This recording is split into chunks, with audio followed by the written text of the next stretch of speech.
The door handles on a Tesla can freeze, but after 2 harsh winters, I've had no problems. But there is a backup feature. Luckily, I've never had to use it, but you can unlatch the door from the app. If you don't see it as an option, click and hold any of the icons to show more.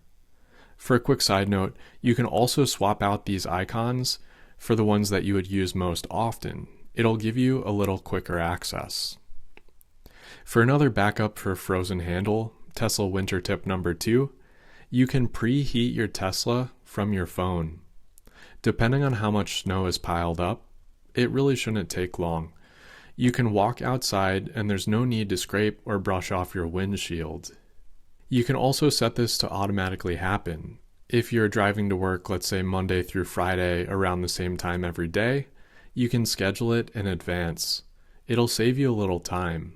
For tip number 3, you probably don't need winter tires.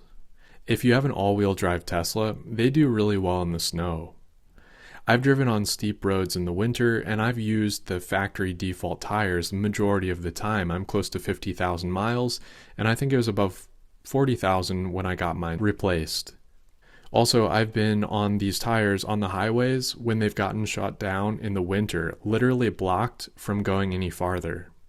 I got stuck 2 nights in Sheridan, Wyoming.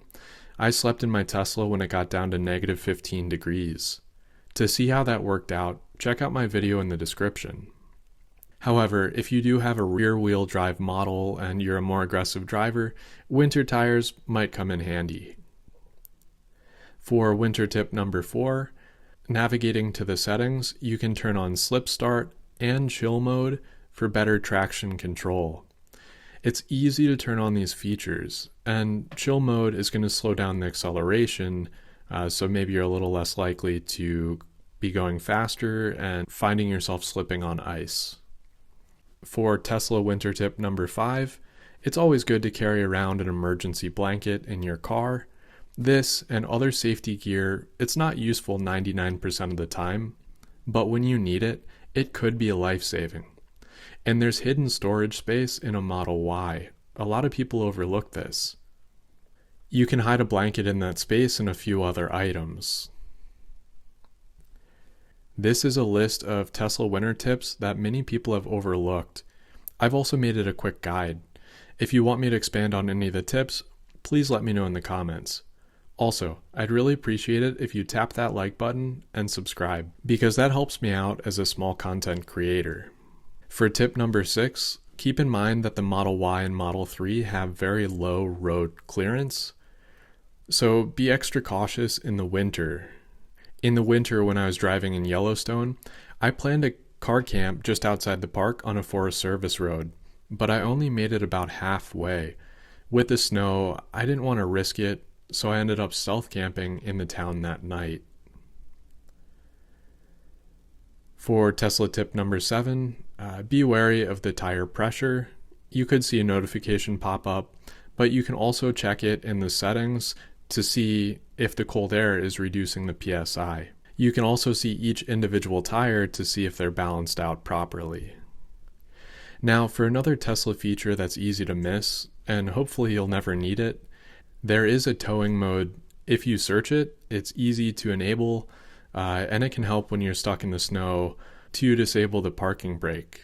This and other features like valet mode can be good to learn in advance, so you're not figuring them out last minute when you need them. Tip number 9 is regenerative braking. You can set it to hold mode, and this will help smooth it out to prevent slipping while you're on the roads. It can help you out with your braking as you drive your Tesla. For Tesla winter tip number 10, this is kind of a big one, and a lot of people always have this come to mind when they're buying a Tesla, but there is range loss when it is colder. If it's really cold, you could expect 20 to 30% less range based on the EPA estimates in cold weather. So keep that in mind, plan accordingly, and as you do more winter driving, you will get used to it, and it's really not that bad. For tip number 11, it can save you time by navigating to superchargers. Your Tesla will start heating up the battery as you get closer to the chargers, and this overall will save you a little time. But for the 12th tip, It's not always good to plan the navigation to superchargers. I've noticed far out from superchargers where I might be cutting it close, getting closer from a battery standpoint.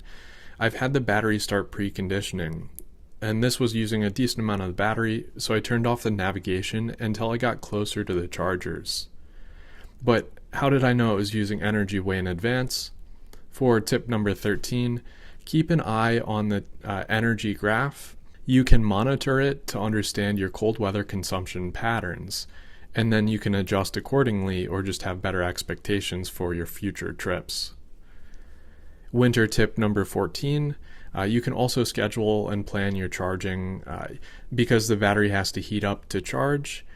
If you can time it so you're driving right as it's finishing, that's ideal. Otherwise, it would have to cool back down, or it would cool back down when it's idled, and then you'd have to have it warm back up as you drive later on. This is minimal, but it does add up overall. For Tesla winter tip number 15, Sentry mode and some others, they can drain your battery faster in the cold, so disable it overnight if parked outside and you're in a safe area. For number 16, phantom drain, if you're at an airport parking lot or elsewhere, the overnight drain could be a little higher in the winter. Good to keep that in mind.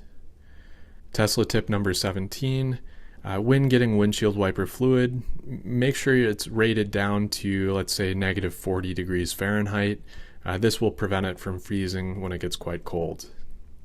For tip number 18, if you're in really snowy conditions and the roads aren't very good, there can be ice buildup in the wheel wells of your tires. So what I'll do during the winter is on occasion, I'll go in, kick that out, so it doesn't reduce the efficiency, and that is added weight as well.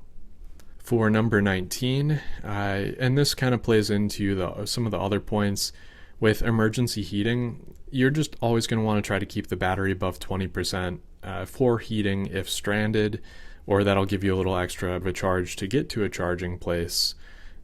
So just plan in advance and always try to travel with a little extra margin of safety. For Tesla tip number 20, the windows that automatically come down a little when opening, they may freeze, so avoid slamming them if the window doesn't drop. And if you didn't notice, or you don't know why the windows come down a little when opening, it's because there's no top frame, unlike other doors where it's automatically built on top of the window. If the window stayed fully up while opening or closing, the door, that could scrape and drag against the weather stripping seal. For the final Tesla winter tip, you're going to want to make sure you have winter floor mats, or just floor mats in general. They can protect the carpet from salt and slush, and the best floor mats are much easier to clean as well. I did a full video review of different mats.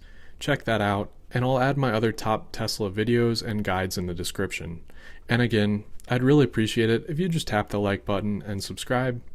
And please let me know if you have any comments or questions. I hope to see you again soon.